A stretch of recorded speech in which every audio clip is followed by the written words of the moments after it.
Chapter 1. Teacher Learning, Digital Technologies and New Literacies. Michele Knobel and Judy Kalman.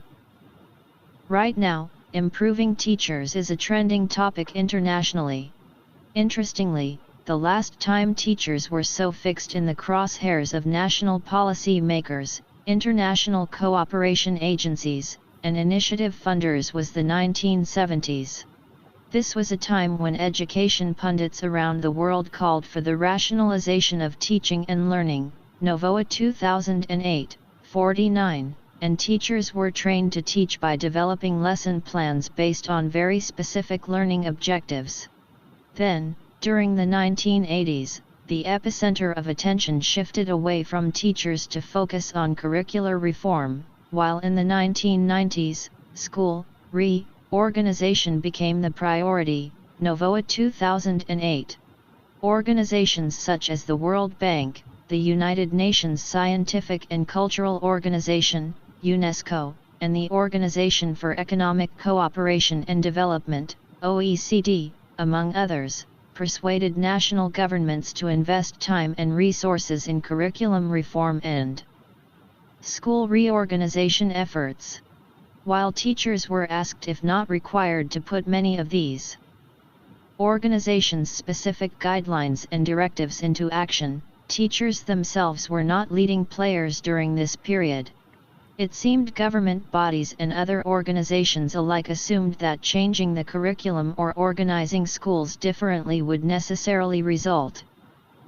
This is a pre-publication version of the chapter Teacher Learning, Digital Technologies and New Literacies as it appears in Knobel, M. and Kalman, J. 2016, New Literacies and Teacher Learning Professional Development and the Digital Turn, New York, Peter Lang, pp. 1-20.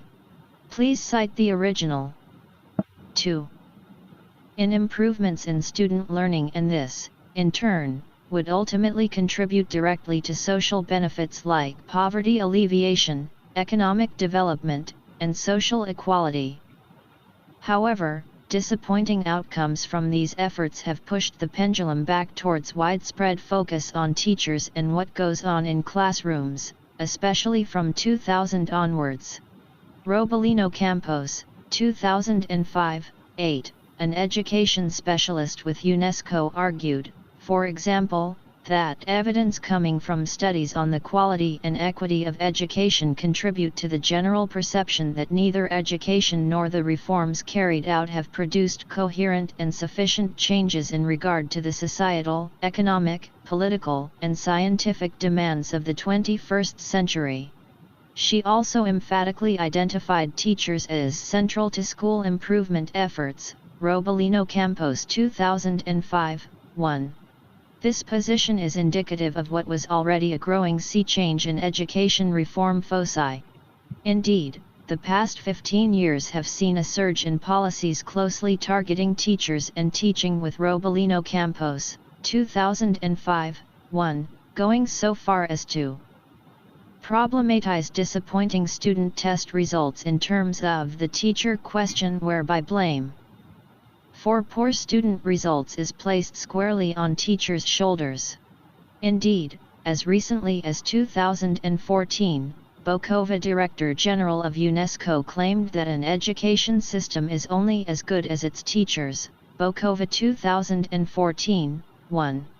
As evidenced by a proliferation of publications, programs, and approaches, teachers now are considered by many policymakers and pundits to be the single most influential and powerful force for equity, access, and quality in education, Bokova, quoted in UNESCO 2015a, 1. In 2008, for example, the Organization of Ibero-American States, a regional agency focused on Spain, Portugal, and their former colonies in the Americas, published 2 volumes relevant to our discussion here, one specifically on teacher professional development and the other on information and communication technologies, ICT, take-up in education, de Medrano and Valent 2008, Toscano and Diaz 2008. Both volumes include a heavy focus on teacher change. Similarly, a recent World Bank document titled, System Approach for Better Education Results, Saber What Matters Most in Teacher Policies? A framework for building a more effective teaching profession declared that professional development and on-the-job support for teachers are an essential component of teacher policies, World Bank 2012, 7. 3. These same international organizations claim that student learning outcomes are less than optimal for current national needs, and that schooling has proved itself incapable of keeping up with the fast pace of social, economic, and technological change. They cast teachers as key to addressing these two issues.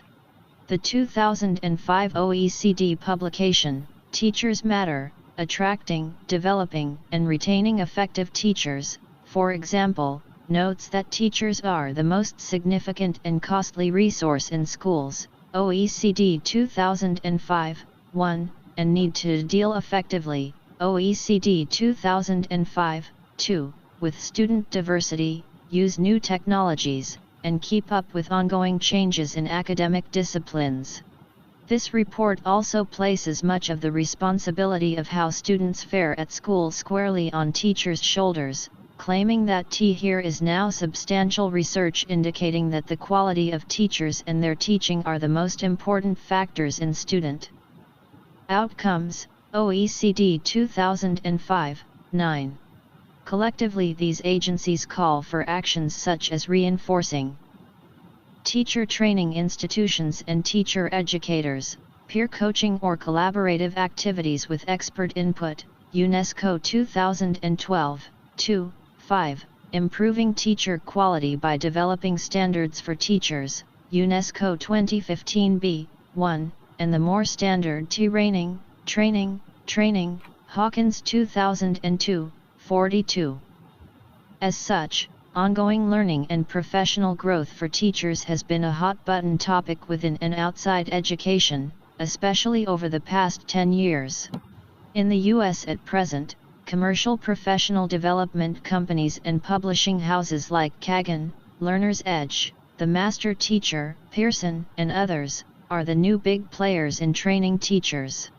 They loudly tout their products and services in terms of capacity building support for your teaching effectiveness initiatives, Pearson 2015, 1, and providing practical, evidence-based strategies that enhance teachers' instruction and students' learning, Landmark School Outreach Program 2015a, 1. These offerings focus on things like the Common Core Standards, particular commercial reading program packages, reading skills, teaching English language learners, teacher autism training, SIC, and so on. Many of these services comprise an outside expert coming to the school and delivering an intensive, short-term presentation on some topic or program. See critiques in Darling Hammond et al., 2009, Ghulam Hussain 2013. This especially appears to be the case where digital technologies are concerned. Companies like Smart Technologies, 2015, offer short workshops or self-paced online tutorials on how to use their smartboards or apps on their smart tables. Landmark School Outreach offers a 5-day graduate 4. course focused on assistive technologies for supporting students with special learning needs, Landmark School Outreach Program 2015b, 1, or class sets of iPads or Chromebooks appear in schools and teachers are given a short introduction to the machine side of things, cf. Criticisms in Carpenter and Krutke 2014. And yet, a long history of research into teachers' professional development suggests teachers gain most from professional development experiences that are not delivered by expert outsiders and that are not one-size-fits-all, one-shot sessions on how to do something better. Carpenter and Krutke 2014, Hardy and Ronnerman 2011, Lawless and Pellegrino 2007. Instead, research suggests what works includes things like sustained and supported opportunities to learn something new or to learn about something familiar more deeply, learning opportunities that are grounded in immediate teaching contexts, encouragement to change classroom and school practices in innovative ways, enacting social theories of learning to shape collaboration among fellow teachers, fluid leadership, and expert roles within a professional learning group or space, and a conviction that what's being learned is going to be useful or beneficial to students. C. 4. Example, Carpenter and Krutka 2014, Lawless and Pellegrino 2007, Opfer and Petter 2011. Patton, Parker, and Tenahill 2015. But even with a well-established and ample list of characteristics for substantively defining effective professional development for teachers, formal professional development experiences still tend to be criticized by the very teachers for whom they were designed and by scholars working in this field. Opfer and Petter argue that a good deal of the problem is due to professional development in schools still emphasizing specific activities, processes, or programs in isolation from the complex teaching and learning environments in which teachers live. 2011, 377. For Opfer and Petter, there is too little attention paid to the complex systems within which teachers work in relation to designing and delivering professional development experiences and too much emphasis on quick fixes. Recognizing the complexity of teaching and its situatedness in classrooms, in schools, and in communities is a key factor driving this edited collection. For us, professional development is not just concerned with teacher learning and improvement, but with contributing to and enriching professional practice. Professional practice, in this sense, refers to a thoroughly social understanding of what it means to be a teacher, CFG 2013. That is, understanding that 5. Teaching as a social practice comprises sets of beliefs, ways of doing things, ways of using resources, configurations of physical spaces, and ways of speaking, to students, to colleagues, to parents, to administrators, etc. Furthermore, it includes sets of ideas about the nature and purpose of schooling, a body of knowledge, particular orientations towards students and their well-being, skills and tools that are socially recognized as part and parcel of teaching and learning, example content area knowledge, classroom management, effective teaching approaches, etc., and so on.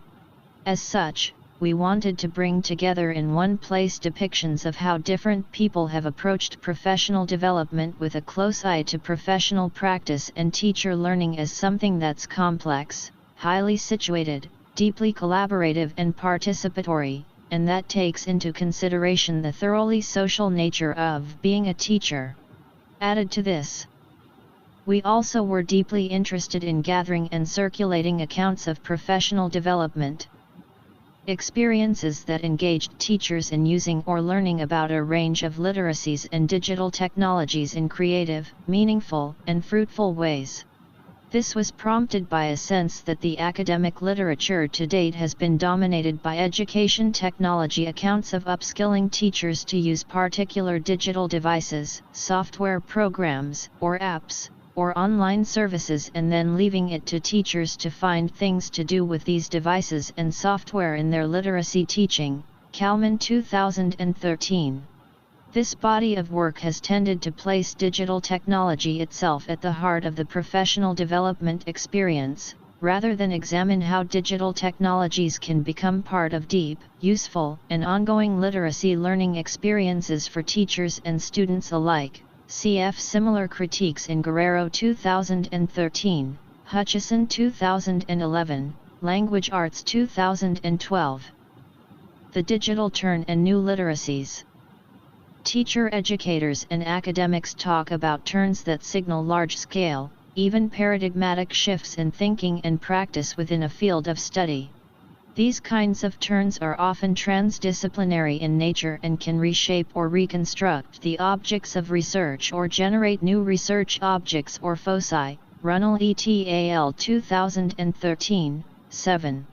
The idea of a turn usefully captures how a change in direction and focus isn't necessarily wholesale within a field, and that original trajectories and ways of doing things continue, while the shift itself nonetheless becomes relatively well established and recognized. Literacy studies and education can lay claim to a 6. number of turns in the past few decades, example the postmodern turn, McLaren and Lancashire 1993, Green 1995, Poynton 1993, the social turn, Barton, Hamilton and Ivanek 2005, G 1999, Street 2003. Currently, it's easy to argue that there is a digital turn in a range of fields and disciplines, example architecture, communications, and media studies, art. This particular turn is not only about acknowledging and investigating the proliferation of digital devices, services, and networks in many people's everyday lives around the world. It also includes sustained academic interest in developing ways of understanding changes in, and new practices concerning how people make, share and take up meanings and resources that are digitally mediated or produced. Cf. Runnell et al. 2013, Mills 2010. The study of new literacies is one such response to this digital turn within education and literacy studies. The idea of new literacies has been developed since the early 1990s, with the aim of providing insights into understanding and responding to some of the deep changes evident during recent decades that have impacted many people's everyday lives, and, in turn, education in most countries. In many ways, NEU literacies researchers and scholars seek to explore and understand continuities and differences between the ways people in societies like our own produced, distributed, shared, and negotiated meanings during an era that entered transition from the 1950s, and the ways people have increasingly produced, distributed, shared, and negotiated meanings from, say, the 1980s, Knobel and Lancashire 2014, 97. A good deal of this research is interested in anticipating beyond the present and envisaging how best to educate now in order to enhance learners' capacities for effective meaning-making and communication in the foreseeable future, IBID. In a nutshell, new literacies, when considered from a socio-cultural new literacy studies orientation, can be thought about along two dimensions, technically/technologically, and in terms of a different ethos. Lancashire and Knobel 2011, ch. 3. New literacies do not presuppose use of digital technologies and media, example writing with video remixes predates digital times, although our focus here is on those that do. In terms of technical stuff, new literacies differ fundamentally from conventional print literacies in that their inscriptions are 7. rendered at least initially by means of digital code rather than by material means, whether printed and illustrated/imaged/diagrammed by hand, typewriter, or press. Consequently, new kinds of texts often are seamlessly multimodal rather than involving distinct processes for different modes, text, image, sound, or they exist nowhere and everywhere because collaborative cloud-based interfaces mean multiple authors can work on a literacy text simultaneously. Facebook is a good example of this, where the interface enables users to post text, emoticons, images, sounds and video clips, where friends can write on one's feed or timeline or share photos, videos, and songs, where users can like others' posts, join groups, follow popular pages or celebrity profiles, etc. with few people knowing where or how their personal information is stored because Facebook isn't on their hard drive per se. Electronic networks that span computers, tablets, and smartphones also mean that these new literacy practices and the texts they produce can be shared with others or accessed on a vast scale with just the click of a mouse. As social practices characterized by a new ethos, Colin Lancashire explains how new literacies are more participatory, collaborative, and distributed, and less published, less author-centric and less individual than conventional literacies.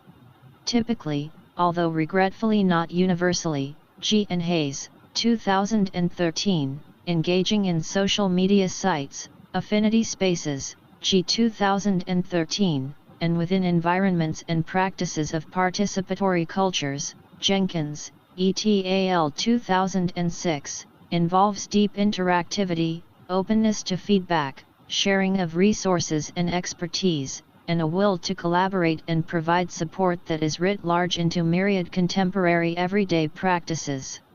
Participants in new literacy practices actively seek out memberships and peers in areas of affinity and interest and pursue different kinds of relationships between authors and audiences from those characterizing many conventional literacy practices.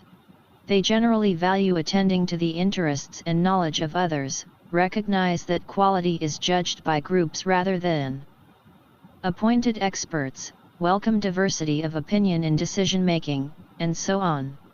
This broad ethos of new literacies sets them apart from simply being conventional literacies in digital form. In Knobel and Lancashire 2014, 98. 8. A deliberately common thread running across the chapters in this book is an interest in teachers taking up new literacies in their classrooms in ways that do not strip these new literacies of their newness or that colonize them to existing classroom practices. Forcing a class of students to use a private discussion board to post their thoughts about a book they were required to read is not a new literacy practice, for example. While this task does include some new technical procedures, it certainly does not embody the new ethos stuff of new literacies, and the same task could be achieved just as well with pencil and paper or in-person dialogue. The professional development projects described in the following chapters take both dimensions of new literacies very seriously.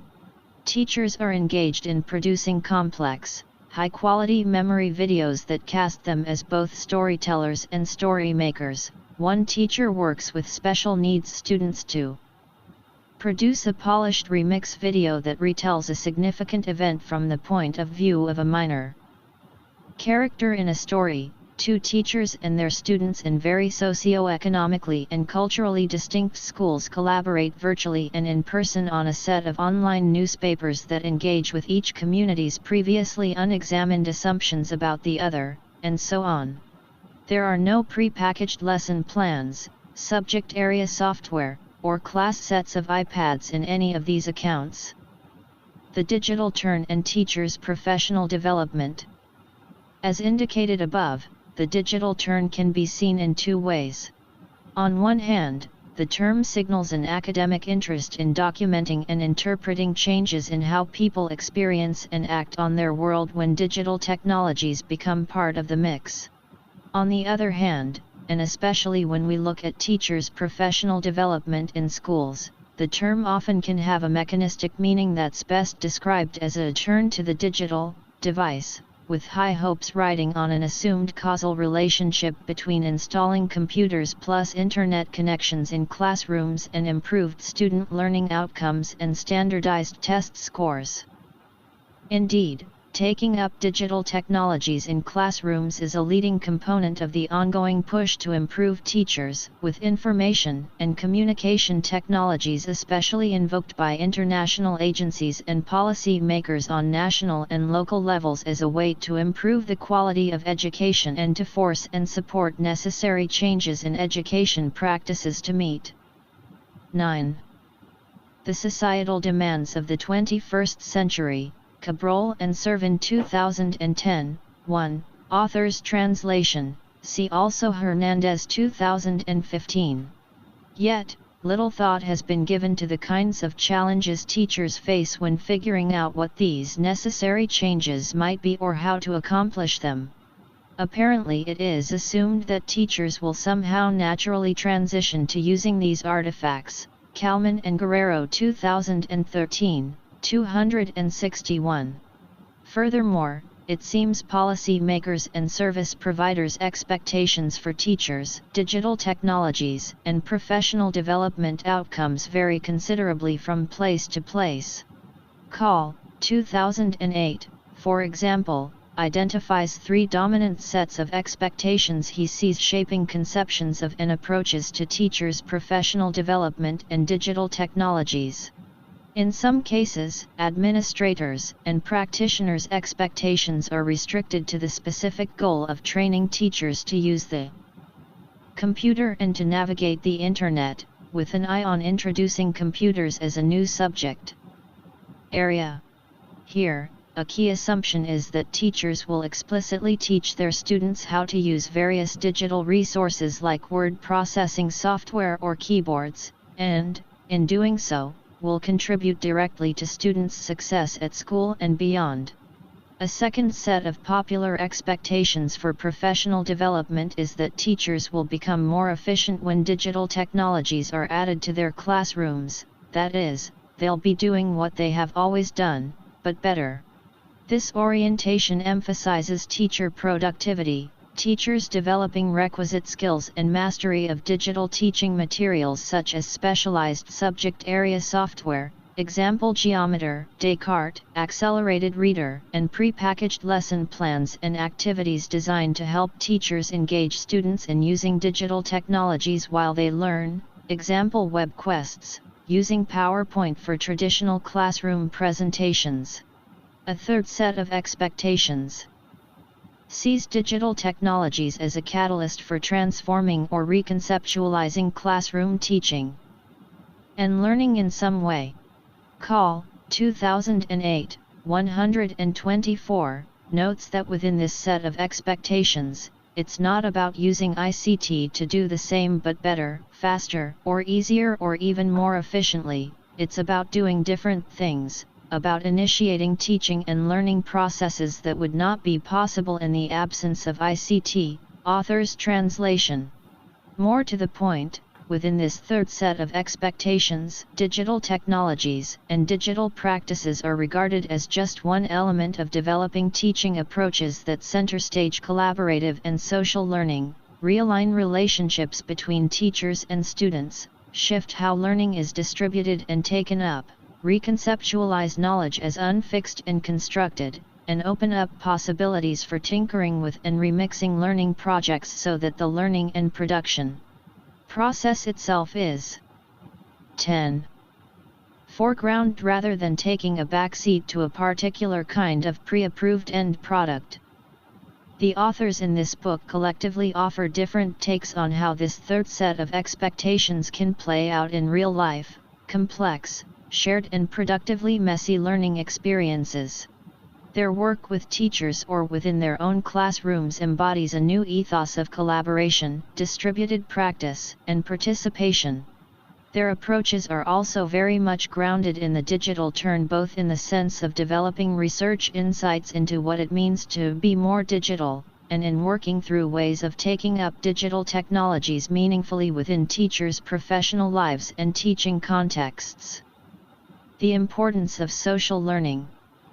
Education isn't the only field interested in professional learning or development.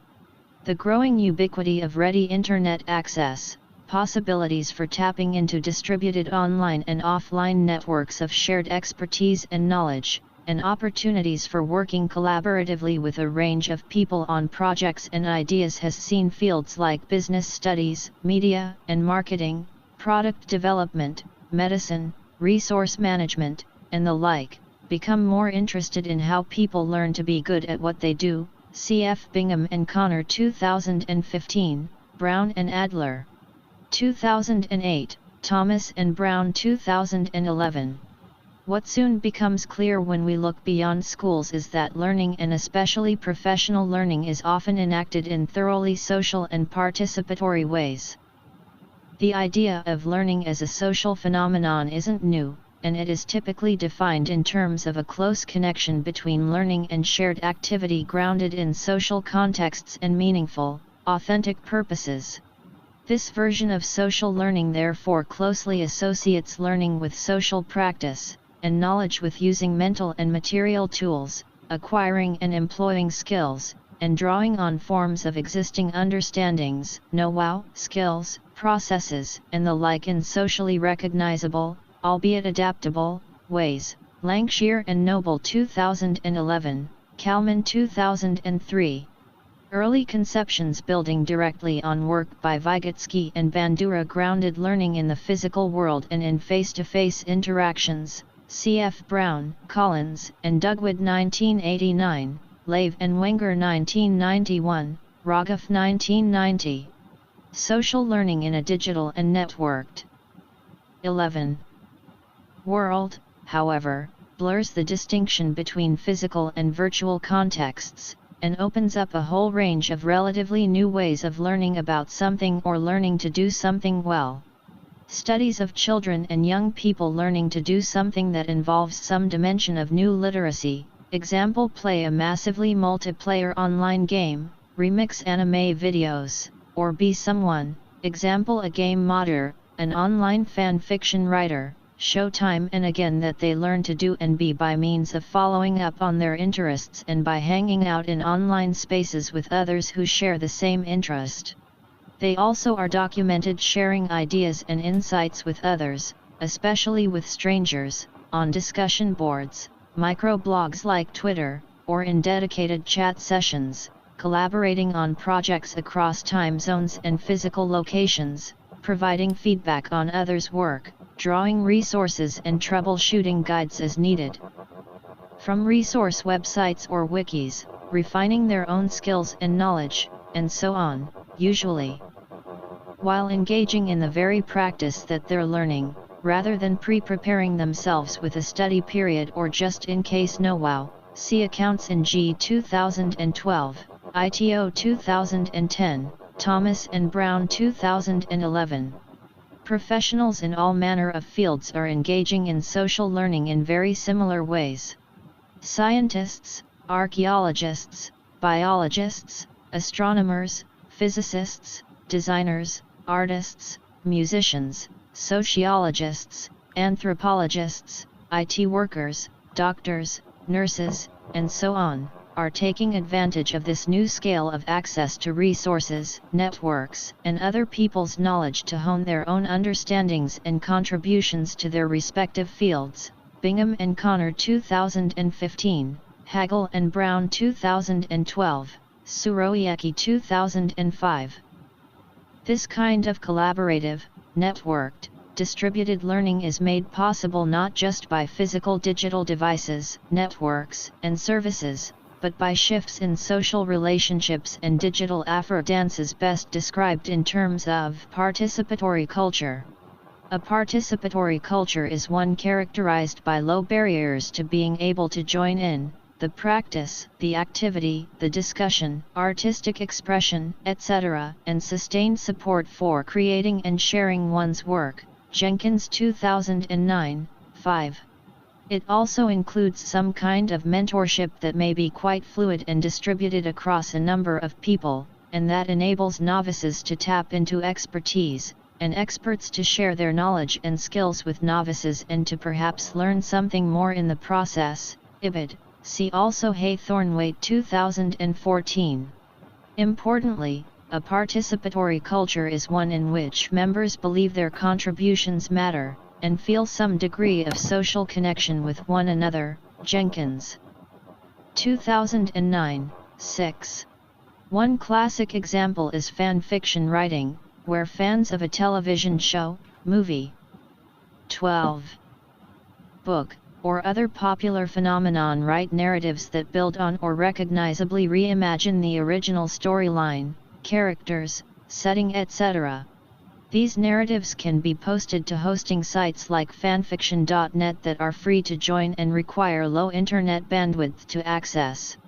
The fanfiction community tends to readily welcome others' narratives as long as these new narratives respect the original source material and other people's enjoyment of it. Black 2008. Sites like fanfiction.net have review functions built in so that readers can provide feedback on authors' work, and where authors can respond directly to reviewers' comments.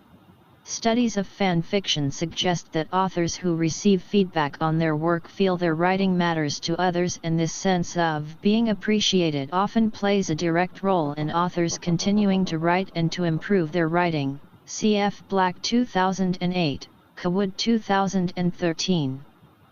Participatory culture isn't confined to popular culture, but can be a hallmark of inclusive, interactive, and supportive professionally oriented pursuits, too. For example, Carpenter and Krutka, 2014, surveyed 494 educators who used Twitter for education-related professional development purposes. Findings suggested that these teachers valued the personalized, immediate and interactive nature of Twitter. Carpenter and Krutka 2014, 8. Respondents variously described how using Twitter for professional development purposes gave them access to others who shared worthwhile information and knowledge as well as tips on trends and new developments. They also reported how Twitter helped them establish connections with others, often forging important, new personal relationships, especially within dedicated participation threads, example #shit. Key activities included resource and idea sharing, collaborating on something, giving and receiving emotional support, and giving and sharing ideas for classroom teaching. Carpenter and Krutka 2014, 9. In short, learning to be or do something outside schools often involves deep interactivity, openness to feedback, sharing resources and expertise, a willingness to try, and an openness to collaborating with and providing support to others that is writ large into myriad contemporary everyday practices. Thomas and Brown, 2011, go so far as to argue that we are now in a time marked by a new culture of learning.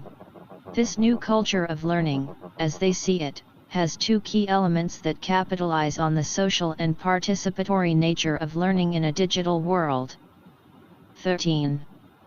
The first is a massive information network that provides almost unlimited access and resources to learn about anything. The second is a bounded and structured environment that allows for unlimited agency to build and experiment with things within those boundaries. Thomas and Brown 2011, 19. Their first element has been discussed above. Their second element captures the importance of recognizing that good learning occurs within a specific context that has, we argue, borders marked out by a specific social practice that sets in place what is generally recognized by others as belonging to that practice. This is to say that for good social learning to take place, it's not a matter of anything goes, but that learning itself is informed and shaped by the values, content, and quality standards attached to the practice, all of which are decided by those who fully engage in this practice regularly, which makes these features somewhat fluid over time.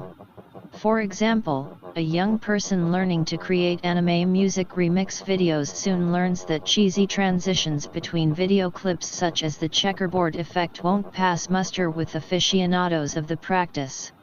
Boundaries also are set by one's profession and professional interests. Biologists focus on matters of biology, historians focus on matters of history, architects on matters of design, human requirements, and structure. It is possible, of course, to move beyond the boundaries of one's interests or profession to other spheres and bring back ideas, resources, and knowledge to share with others or use oneself, but these will only be taken up more widely as part of the practice if they sufficiently fit or extend this practice in recognizable or valuable ways. Thomas and Brown regard boundaries, 2011, 35, to be usefully constraining because they spur the imagination to become more active in figuring out novel solutions within the constraints of the situation or context. In sum, it makes sense to attend to how people are learning to do things well in the everyday world when thinking about and planning robust approaches to teachers' professional development, especially when digital technologies are part of the mix. While we recognize that a good many teachers around the world do not have easy access to digital devices or networks, example Shaheen, Walsh, Power and Burton 2013, Traxler and Leach 2006, the principles to be gained from looking outside schools are still useful and important in a wide range of schooling circumstances. Cf. Guerrero and Kalman 2011, Guerrero 2013, Kalman and Rendon 2014. 14. Junqueira and Busato 2013. These principles include professional learning organized around supportive and sustained collaboration on meaningful projects, ensuring low barriers to participation and that people feel their contributions are valued, moving fluidly among expert and novice statuses, learning to do and be within a social practice, access to and sharing distributed knowledge and resources, to name a few. The chapters in this book thoroughly embody these principles in a range of ways, from teachers working collaboratively with their students to develop participatory cultures within their own classrooms, Bostock and colleagues, to working collaboratively over extended periods of time, Lotherington and colleagues, Cupianan and colleagues, Hernandez-Razo and colleagues, Strong-Wilson and colleagues, Erstad, to accessing distributed expertise, Biddulph and Cawood, through to engaging teachers in learning by doing, Cantrill and Pepler, Jacobson, Dussel. All of these chapters describe projects where teachers felt immensely valued and engaged, even when things didn't go quite to plan, and where expertise certainly was not the sole province of the professional development leaders. The digital technologies in these professional development projects were not designed to be ends in themselves, or to facilitate administrative efficiency, cf. Call 2008, but rather, were part of these teachers' learning and a resource in their teaching. Thomas and Brown's point about boundaries is deeply relevant to the work of this book, too. Any focus on teacher professional development necessarily invokes distinct boundaries, whether they are local or larger ones. The chapters in this book collectively show not only what can be done with social and participatory approaches to professional development, but engage directly with how this can be done within bounded, situated and complex systems and contexts that inform and shape teachers' practices. The key purpose of this book is to showcase professional development that makes sensible and meaningful uses of new literacies and digital technologies to enhance or contribute to real learning, and then to call for more. A closer look at the chapters in this book. The chapters in this book speak to a broad range of situations, grade levels, activities, scales, and even national contexts. Authors hail from Argentina, Australia, Canada, Finland, Mexico, Norway, and the US, with projects taking place with educators who teach in Grade 1. 15. Classrooms through to adult literacy education and university contexts. As such, the chapters collectively provide insight into different approaches to teachers' professional development in a range of countries, across different grades, and to taking up new literacies and digital technologies within these learning contexts. Despite these differences, authors in this book nonetheless share several important ideas. One common thread is that while they all mention different aspects of using various digital resources like movie editing software, wikis, or YouTube, employing digital devices like tablets and laptops, searching for multimodal digital resources, and the like, they agree that digital stuff, while important, is not of central concern. Whether it be in classroom projects with young learners, or in spaces for teacher professional learning, the pedagogical orientations, collaborative and maker learning theories. The complexities of teachers' workplaces, among many other contributing factors, are what's foregrounded in discussions about using new literacies and digital technologies in the classroom. In this sense, a key premise within these chapters is that teaching and learning are about deep engagement, representing meanings in a range of ways, relationships and knowledge, thinking critically about events, phenomena, and processes, and about participating in valued social and cultural activities. And, as these chapters illustrate, this kind of learning doesn't simply occur in a one-off session, but takes time, commitment, and multiple opportunities to interact with others, to explore, play, make mistakes, and get it right. Hernandez, Rendon and Kalman's chapter describes a distributed project involving middle school teachers in Mexico City learning how to engage students in thinking about history in connected and contextualized ways through using probing questions, infographics and digital timelines. Bostock, Lizzie Newman, and Kaluxy, working in the U.S., describe an upcycling project that was largely developed by students and which remixed a popular entrepreneurial pitch television show with learning about caring for the environment. This chapter also describes how one early years teacher blurred in-school and out-of-school lines for students and parents alike in order to enhance students' reading experiences. Lotherington, Fisher, Jensen, and Lindo present a whole school project that involved a teacher and her special needs students creating a video that remixed an original story to retell it from a minor character's perspective.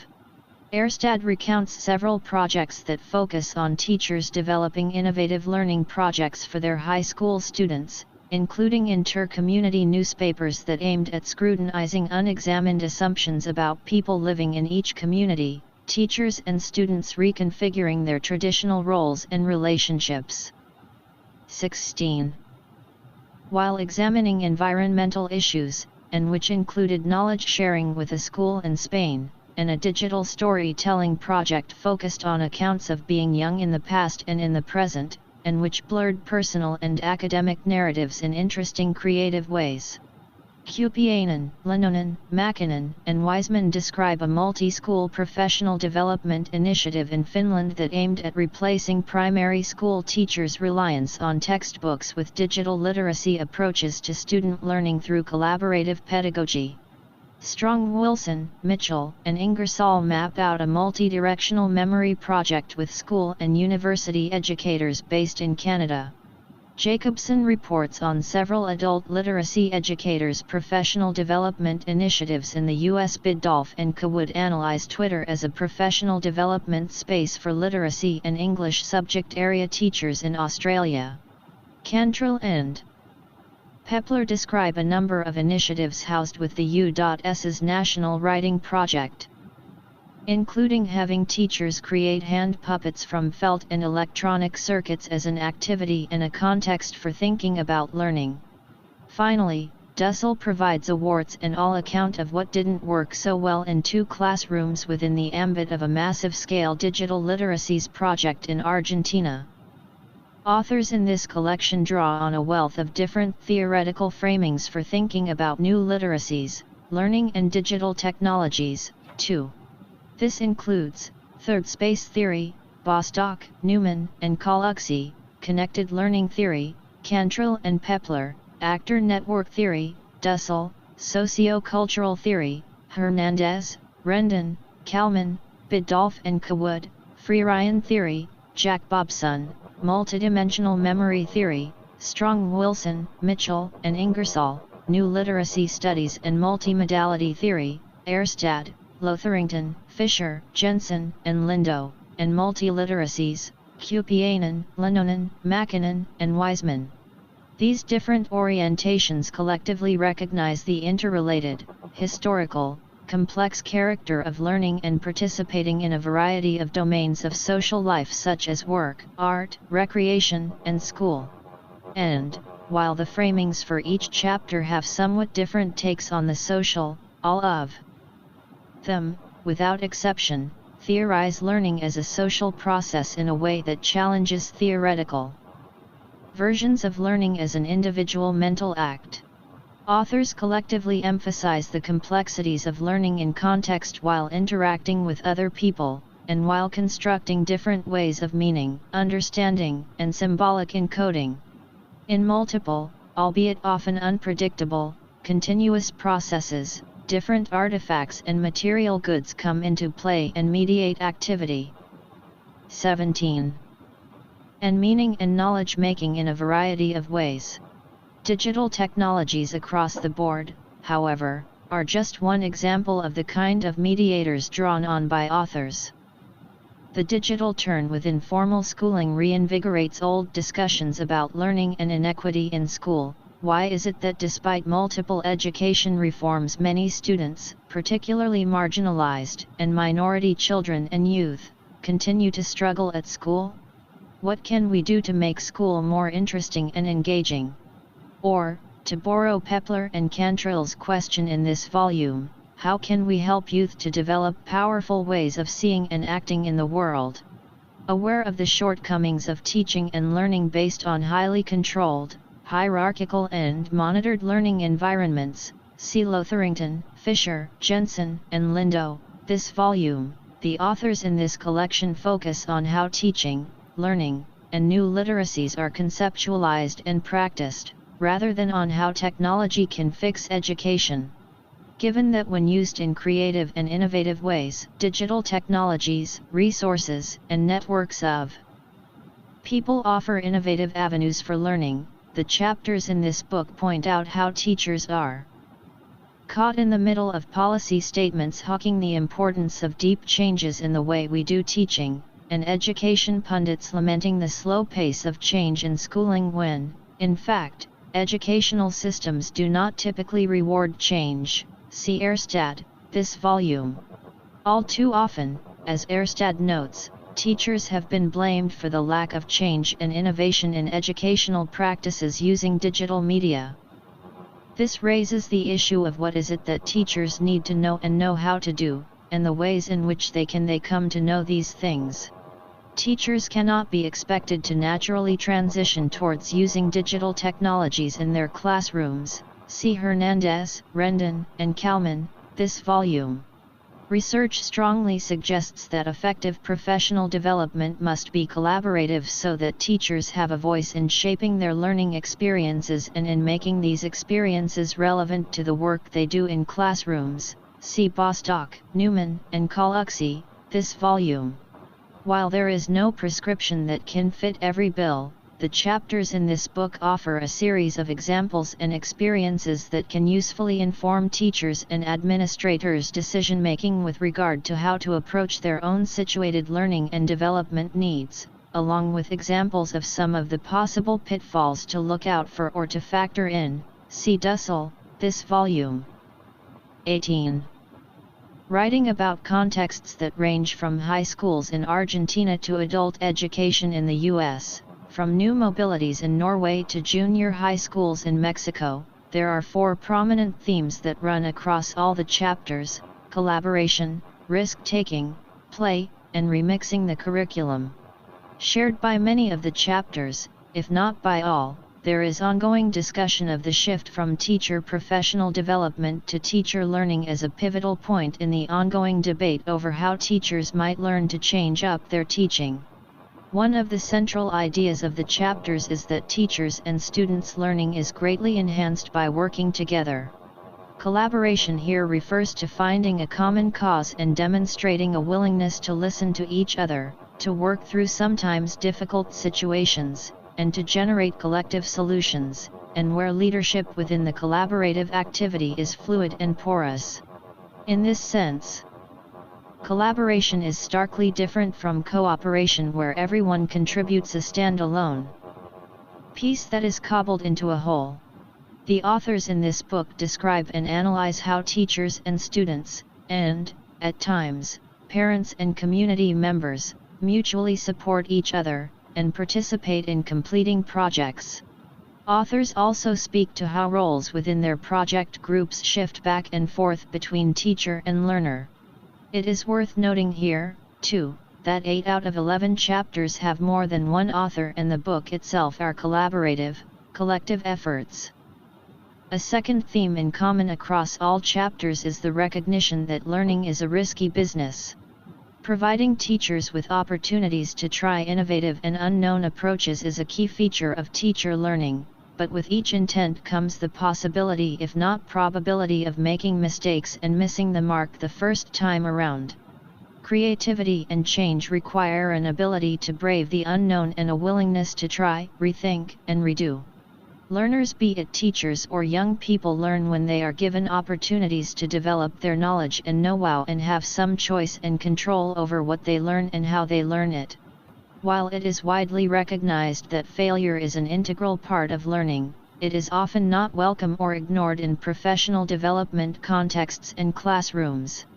Teachers have to be at ease with mistakes and taking risks when trying to learn something new. They're also well served by appreciating what making mistakes and trying to correct them means for their students. Placing teachers in the learner's seat is as much a part of their professional development as is theorizing education. 19. Critiquing policy, or analyzing practices. As Cantrell and Pepler, this volume, note, risk-taking when supported in a shared community of mutual benefit, allows for further risk-taking and change. Trying to do new things, trial and error processes, rethinking and redoing are invitations to experiment and play. In sustained teachers' learning endeavors, the possibility of shifting focus from the outcomes to the process, and from closely following predetermined steps to imagining what might be, is not only liberating, but helps create a sense of discovery in teachers. Cantrell and Pepler, this volume. Encouraging teachers to muck around in a low-risk environment and follow a hunch, even if it does not work out in the end, helps them take more control over their learning and the choices they make, and to take an experimental stance toward learning firsthand. They can take this experience back to their classrooms and use it to guide their students through the unknown. Furthermore, playing, experimenting and mucking around help develop a critical stance towards taken as normal assumptions about the world and how it works, and such experiences give teachers something to compare and contrast against over standardized, textbook-driven, content-centered, transmissive pedagogies. This kind of open-ended exploration is time-consuming and somewhat erratic, but usefully opens up space for important questions about curriculum and lesson planning, deep learning, and conceptions of learning as linear, controllable and measurable. The accounts by authors in this collection show multiple ways in which this can be achieved. This book is about the digital turn, new literacies, teacher professional development, and teachers' learning. The authors and editors aim to contribute to understanding that education can and should be about more than idealized, staged progressions of learning and standardized achievement. The historical outcomes of this version of schooling are all too well known. Too many students are forced out, stigmatized, classified as being at risk, or just out and out declared failures, at school and at life. While the contributors to this book see the potential of using digital technologies in schools as a way of making classrooms more inclusive, creative, and supportive of learning and personal and collective expression, we also recognize that good teaching and effective teacher development has so little to do with digital technologies alone. 20. References.